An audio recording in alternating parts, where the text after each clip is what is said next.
everyone. In this video, we will cover the current affairs. Before we move ahead, let me inform you that these questions are part of our daily 20 MCQ series in GK Today's Academy Android application. So if you are looking for the text version of these questions and their explanations along with the interactive quiz, you may consider joining our daily 20 MCQ series in Academy Android application. So in this app course, you get daily 20 MCQs, a fortnightly quiz, a monthly revision document, and also category-wise revision ebooks which are optimized for reading on your mobile itself. Apart from it, you are also able to access all archives of questions from January 2020 onwards. Please check our Telegram channel. The link is given in the description box. You can subscribe to it if you find it relevant. For hard copy books, you can visit our website gktbooks.com. Okay, so now without wasting any further time, let's get started. Good morning everyone. Welcome back to GK Today. And today we'll be discussing most important MCQs for 12th and 13th of December 2021. Starting with very first question, which country won the Davis Cup title in 2021? So Russia has won this title by defeating Croatia, and this was the Russia's first Davis Cup title since 2006. So here winner and runner-up both are important. Okay. Now apart from it, Prime Minister Narendra Modi and Russian President Vladimir Putin held the 21st India-Russia Annual Summit to discuss the regional and global issues. And during his visit, India and Russia signed 28 agreements. Also, the leaders discussed on international north-south transport corridor and also about the Chennai-Vladivostok Eastern Maritime Corridor. So both the countries agreed to extend the military technical cooperation by another 10 years. And currently the indigenous program under this cooperation includes T-90 tanks, MiG-29K aircraft, Su-30 MKI, upgrade of MiG, and supply of multi-barrel rocket launcher Smerch. Also, both India and Russia are currently developing 5th generation fighter aircraft and multi-role transport aircraft. Okay. Now apart from it, earlier we have seen that the 6th edition of Indo-France joint military exercise named as Exercise Shakti has recently commenced in France, and the training includes mutual understanding of conduct of operations, identification of coordination aspects that are required for jointly operating in a counter-terrorism environment. Okay. Can you tell me the Ajay Warrior is the exercise between which two countries? Please write your answers in the comment section. Question number 2. Who is the author of the book titled as Public Service Ethics, A Quest for Naitik Bharat? So Vice President has recently released this particular book written by Prabhat Kumar, who is the former governor of Jharkhand and former cabinet secretary of Government of India. And the Vice President also called for a broad-based social movement for a Naitik Bharat, or you can say ethical India. Now talking about some important books and authors, writer Dinyar Patel has recently won the prestigious Kamla Devi Chattopadhyay NIF Book Prize 2021 for his book Nauroji, Pioneer of Indian Nationalism. Then Ban Ki-moon released his autobiography named as Resolve, Uniting Nations in a Divided World. And who is Ban Ki-moon? He is actually the former United Nations Secretary General, and he has served as the 8th Secretary General of United Nations for a 5-year term, that is from 2007 to 2016. Okay. Then there is a book which has been authored by Mr. Debashish Mukherjee, The Disruptor, How Vishwanath Pratap Singh Shook India. Who was Vishwanath Pratap Singh? He was actually the 8th Prime Minister of India. Okay. Then Dr. Ajay Kumar has recently released a book named as Force in Statecraft. And Dr. Ajay Kumar is India's Defense Secretary. Okay.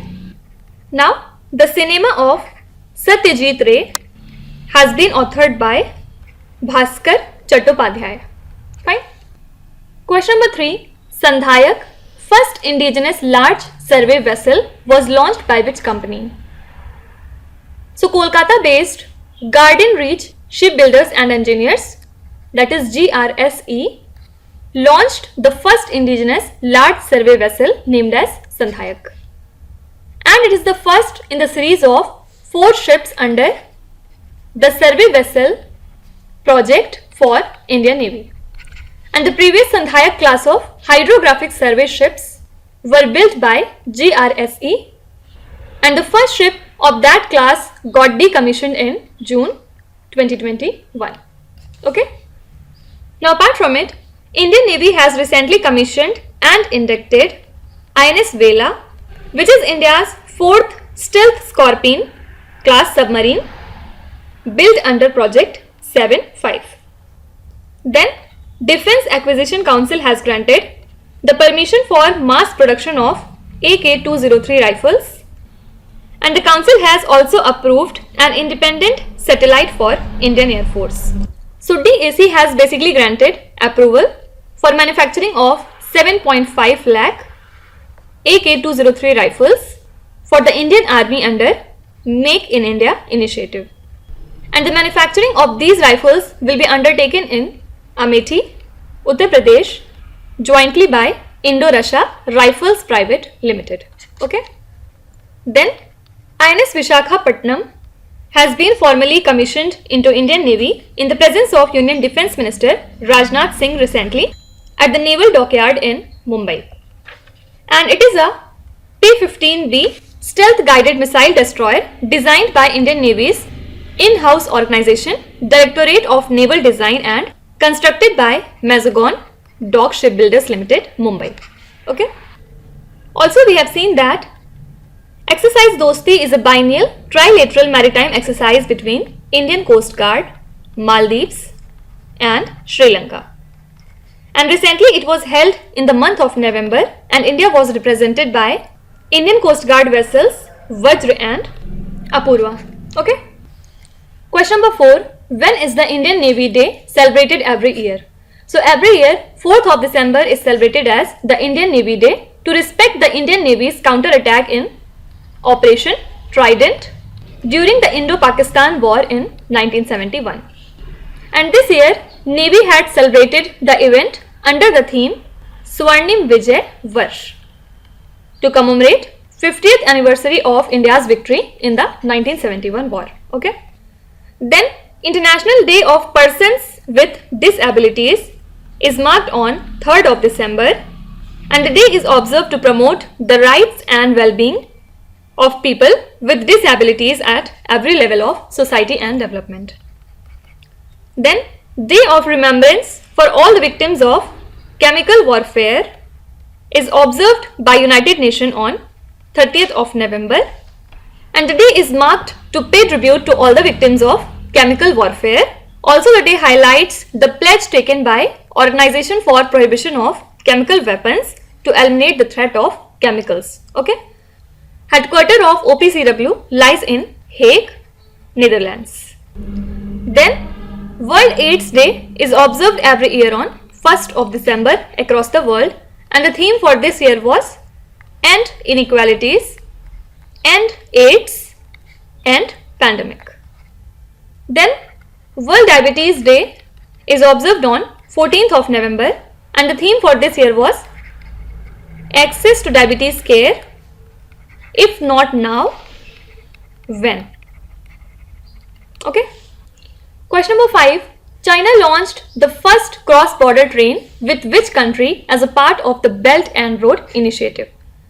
So the Belt and Road Initiative, also known as One Belt, One Road Initiative, is an infrastructure development strategy of China adopted in the year 2013. And recently China has launched the first cross-border train as a part of Belt and Road Initiative connecting China and the landlocked southeast nation Laos. Now apart from it, also recently China has showcased Y-8Q anti-submarine warfare aircraft and it is also known as KQ-200, and this was launched amid the deepening engagement between Taiwan and the US, and Taiwan also claimed that at least 5 Chinese warplanes had entered into its AIDZ, that is Air Defense Identification Zone.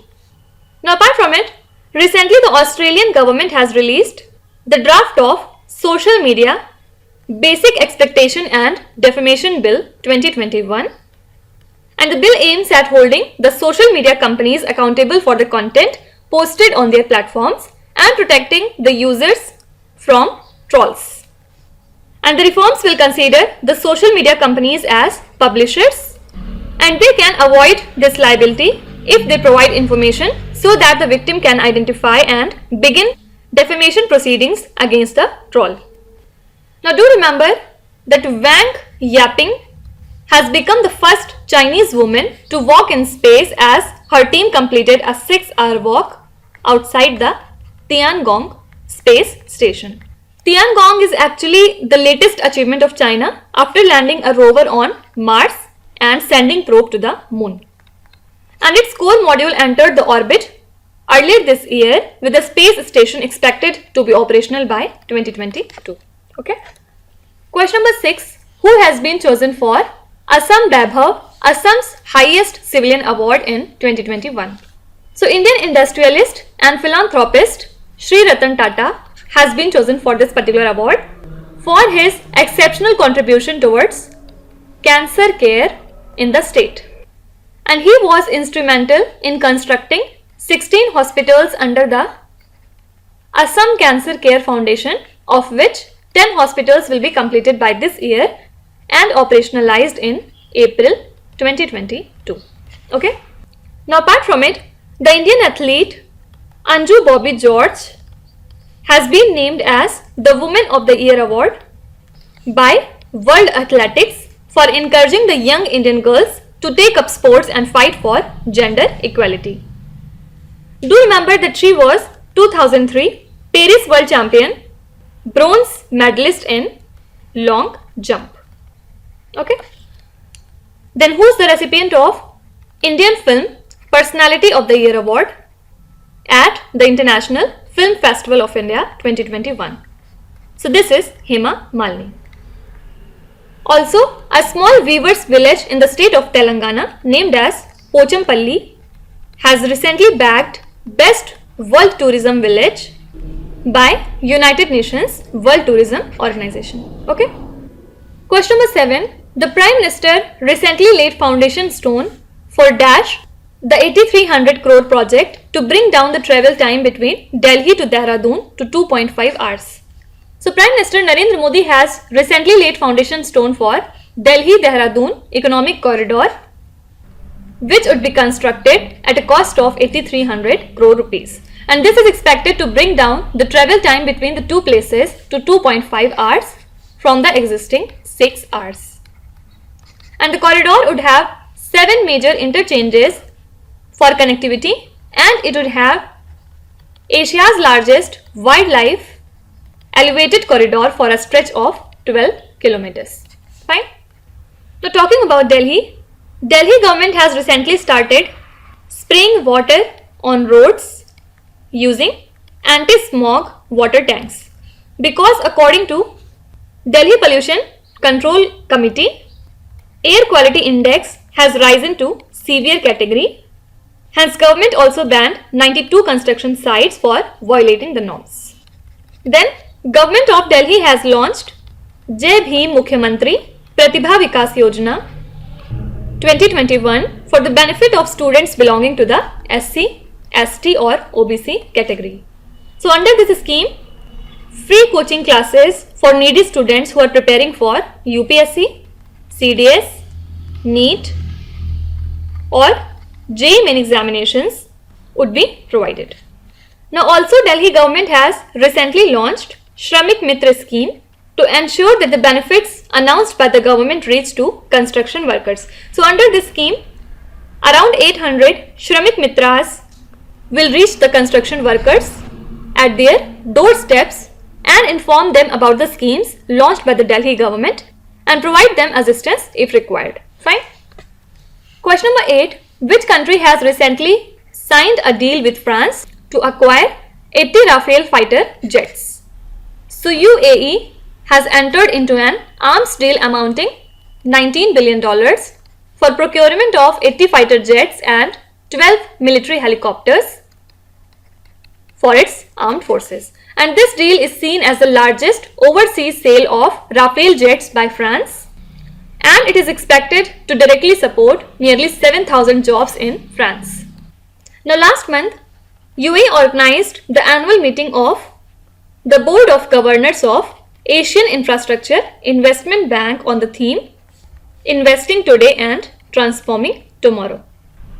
Now apart from it, Solar Energy Corporation of India, which is a central public sector unit under Union Ministry of New and Renewable Energy, has invited for bids to install a 1000 megawatt hour battery energy storage system. And this is in line with Government of India's vision of producing 450 gigawatt renewable energy by 2030 and achieve the Sustainable Development Goal. Now question number 9. Which state has been awarded by the Government of India as the best state for promoting empowerment of people with disabilities? So the state of Tamil Nadu was awarded the best state for promoting empowerment of persons with disabilities by the Government of India, and the National Awards for the Empowerment of Persons with Disabilities is awarded every year on 3rd of December. Why? Because this is marked as International Day for the Disabled Persons, and these awards are given by the Union Ministry of Social Justice and Empowerment. Now apart from it, United Nations General Assembly has declared 4th of December as the International Day of Banks, and it was celebrated for the very first time in 2020. So this day was celebrated to recognize the importance of multilateral and international development banks in financing sustainable developments. Also, it recognizes the vital role of banking system in contributing to the improvement of standard of living. Now apart from it, the Directorate of Revenue Intelligence under the Central Board of Indirect Taxes and Customs is an intelligence and enforcement agency of the Government of India on anti-smuggling matters. So the Union Finance Minister Nirmala Sitharaman was addressing the 64th DRI Foundation Day recently, and DRI released a report on this particular occasion which said that gold smuggling shifted from the Middle East to Myanmar during 2020-2021. Now coming to last question, National Strategy on Blockchain has been released by Dash. So the Union Ministry of Electronics and IT has released a national strategy on blockchain in which 44 potential areas have been identified for the use of blockchain technology in India. And the ministry has proposed setting up a national blockchain framework with 3 participants, namely user, operator and technology stack builder. Okay. Now apart from it, NCC, that is National Cadet Corps, which is the youth wing of Indian Armed Forces, has been involved in a nationwide campaign from 1st of December 2021 to keep the beaches and seashores free from the plastic and other waste materials. So the aim of this Puneet Sagar Abhiyan campaign is to increase awareness about the importance of keeping the clean beaches, and a total of 3.4 lakh cadets from 127 coastal area NCC units have been deployed in this exercise. Now apart from it, the MSME conclave was organized by Department of Defence Production, which comes under Ministry of Defence, in partnership with Society of Indian Defence Manufacturers in hybrid mode in New Delhi. And our Defence Minister, during his inaugural address, urged the MSMEs and Society of Indian Defence Manufacturers to create an industrial base in India on the line of Mittelstand of Germany, which has been recognized by the whole world for manufacturing the metal equipment. Okay. Now let's start with today's quiz. Here on the slide you can see 5 questions which have been taken from the past 2-3 days current affairs. Pause the video and try to solve each of these questions, and at the end of the lecture do not forget to share your scores in the comment section. So please be honest and do not cheat with yourself. So that's it for today. I hope you have liked the session. These were the important news and events from today, and we will meet again tomorrow with some more important current affairs. Till then, stay tuned. Thank you so much for watching, and please do not forget to subscribe to GK Today. With this, Meenuzat Sana signing off.